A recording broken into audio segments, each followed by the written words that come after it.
చదువుకోకముందు కాకరకాయ అన్నోడు చదువుకున్నాక కీకరకాయ అన్నాడట. హాగు అట్లనే ఉన్నది ఎమ్మెల్సీ ఎన్నికలలో ఓట్లేసిన వాళ్ళ ముచ్చట. ఖమ్మం, నల్గొండ, వరంగల్ జిల్లాల ఉపాధ్యాయ ఎమ్మెల్సీ ఎన్నికల్లో ఏం తక్కువ 500 మంది పంతులకు ఓటేయరాలేదట. కరీంనగర్, నిజామాబాద్, ఆదిలాబాద్, మెదక్ జిల్లాల ఉపాధ్యాయ ఎన్నికల్లో కొద్దిగా తక్కువ 900 మందికి, అదే నియోజకవర్గంలో డిగ్రీలు చేసినోళ్ళు ఓట్లు వేసే ఎన్నికలల్లో 40,000 కంటే ఎక్కువ మందికి ఓట్లు ఏరాలేదట. అంటే చూడుండ్రి ఎట్లున్నదో బాగా చదువుకున్న వాళ్ళ ముచ్చట. పోటీ చేసిన వాళ్ళ గుర్తుల మీద నంబర్లు రాయకుండా గుండాలు పెట్టిండ్రట.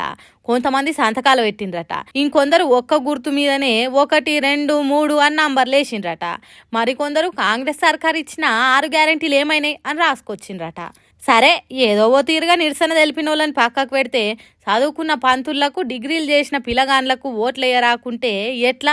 ఎన్నికల నోటిఫికేషన్ వచ్చినప్పటి నుంచి ఓట్లు ఎట్లేయాలి, బ్యాలెట్ పేపర్ ఎట్లా మలవాలని అటు పార్టీలు, ఇటు సోషల్ మీడియా, టీవీలు, పేపర్లు పొద్దుగాల లేస్తే చెప్పిందే చెప్పి చెవులు గుయ్యి అనేటట్టు మొత్తుకున్నాయి.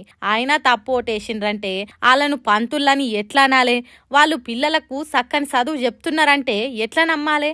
డిగ్రీలు చేసిన వాళ్ళ ముచ్చటైతే ఇంకా చిత్రము. అసలు కొంతమందికి ఎమ్మెల్సీ ఎన్నికల్లో వాళ్ళకే ఎందుకు ఓటు ఉంటదనేది తెలుసో తెలియదో అంటున్నారు. వీళ్ళకన్నా ఏలు ముద్దర వేసేటోళ్ళు నయం కదా. అట్లా వచ్చిరాని ఓట్లు గుర్తుల మీద గుద్దే వరకు అభ్యర్థుల గుండెల్లో గుబులు పుట్టిందట. కౌంటింగ్ సెంటర్లా చెమటలు పట్టినాయట. మురిగిపోయిన ఓట్లే మా కొంపలు ముంచుతాయా ఏంది అన్నట్టు భయపడ్డారట.